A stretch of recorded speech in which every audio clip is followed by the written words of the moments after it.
It Girl, a very common title in K-pop given to idols that deserve lots of attention according to fans. It is supposed to be unique, but then why are there 1,000 It Girls? Why is it thrown around like every other common word? Is it really that unique?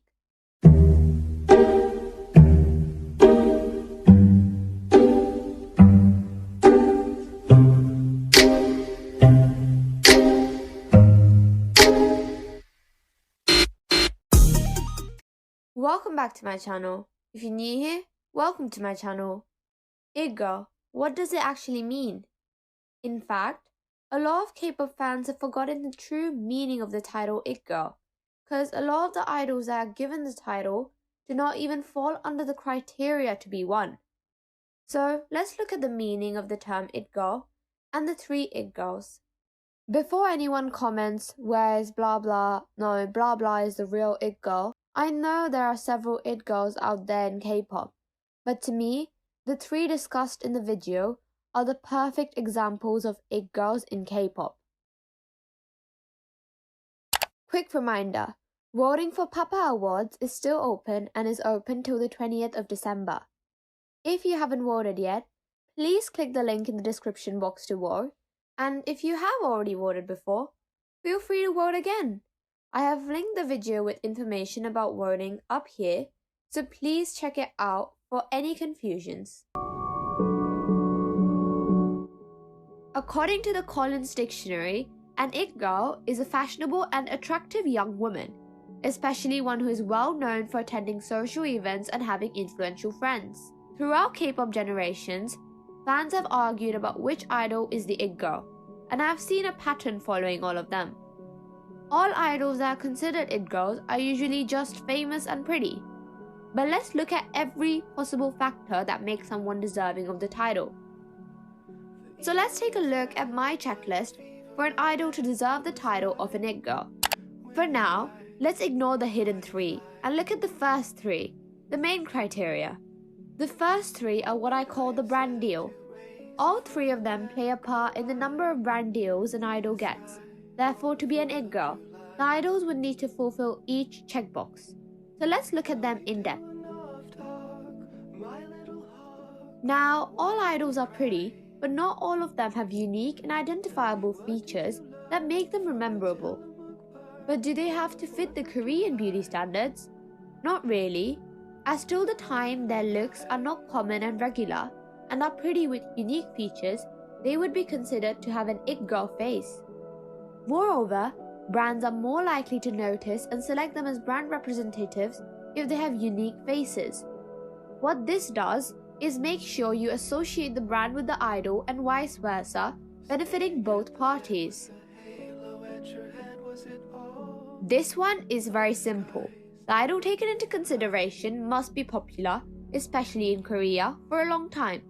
Now, if they are popular, then they are more likely to get the brand deals and increase their popularity. It Girls are also idols who bring popularity to their groups, but not every idol who brings popularity to their group is an It Girl. Another place to be popular is in terms of their connections, be it through friends, brands, or their representative company. Having the required connections in the industry is a key to being popular. For example, if your idol is a brand representative of a famous global luxury fashion brand, that is their connection to the international K-pop audience and even the fashion industry. Further, this will also increase their chances of getting brand deals as more people will know about them. Not much to say about this, but basically being influential. To be an It Girl, the idol must make people want to be like them. Fans want to wear what they wear, do what they do, and use what they sell. Not only will this increase their influence on the general market, but also influence the decisions of a brand. The more influential they are, the more likely they are to get brand deals. In summary, being influential, popular, and pretty with unique features directly increases the number of brand deals an idol gets. This therefore allows them to tick off the first half of the It Girl checklist. Now that we know what It Girl means and the main criteria to be one, let me introduce you to three gorgeous individuals. The three it girls of K-pop that I think of when I hear the term it girl. Who are they? Yes, they are Bae Suzy, representing the second gen, Jennie Kim, representing the third, and the latest and newest it girl, Jang Won-young, representing the fourth gen. For second gen, it was tough to decide between Bae Suzy, Crystal Jung, and Im Yoona, as they all are influential female idols from the second gen. I looked at my it girl list and Suzy was the perfect fit. Now let's look at how each of them fulfill the criteria and ticks them off.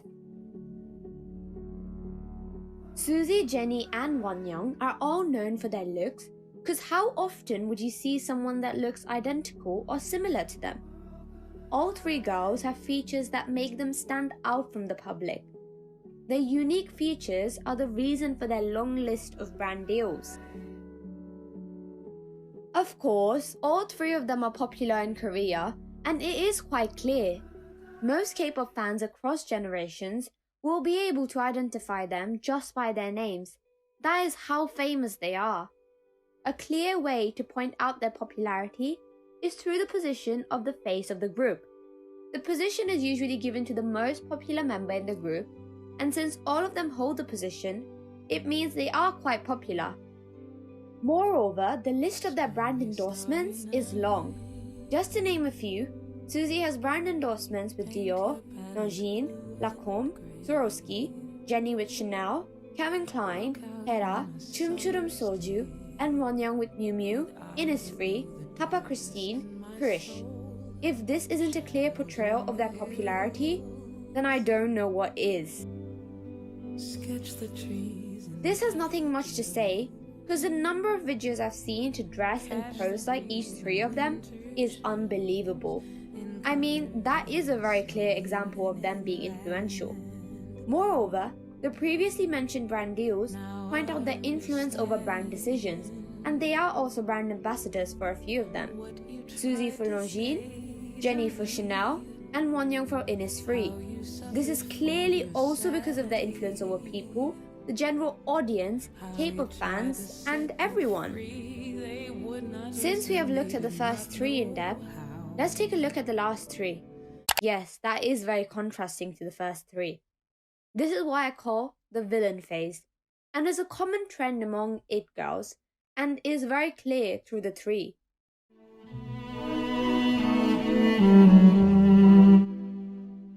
Be it Suzy, Jennie, or Wonyoung, they have all gone through the phase of favoritism accusations, be it for their outfits, line, or even solo career. Everything is a clear way for them to be portrayed negatively. If you take a look at these pictures, the outfits for Suzy, Jennie, and Wonyoung do have a big difference in terms of their group members. But at the end of the day, they are the face of their groups. They are meant to stand out, and as a money-making company, their companies are more likely to make the most famous and money-making member stand out, which ends up being these three.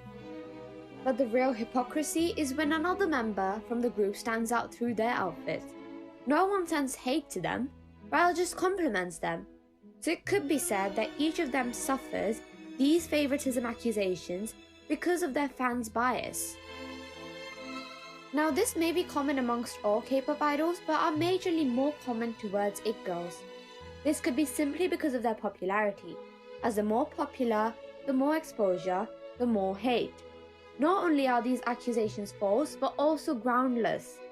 Just because Suzy, Jennie, or Wonyoung were not smiling at the camera, does not mean that they are mean and rude. They are human, they could simply be just tired, and no one is expected to keep on smiling and have that perfect face on 24/7 on camera. All of their groups have been victims of this. Miss A as Suzy and Friends, Blackpink as Jennie and Friends, and IVE as Wonyoung and Friends. Not only is this rude towards other members, who have worked hard to achieve their current position in the industry, but also rude towards the it girls. This could seriously ruin relationships between members, and is a major reason behind Miss A's disbandment. So unless fans want history to repeat itself, they must stop. Now, do you still think the idol you think is the it girl deserves to be an it girl? Cause being an it girl is more than being pretty and popular. It is not simple to achieve. Being an it girl is also about being impactful. An it girl is a special idol. So what do you think is the meaning of an it girl? If you have a different interpretation of the title, please feel free to let me know in the comments. Anyways, that's the end of the video. See you next time. Ishana, signing out.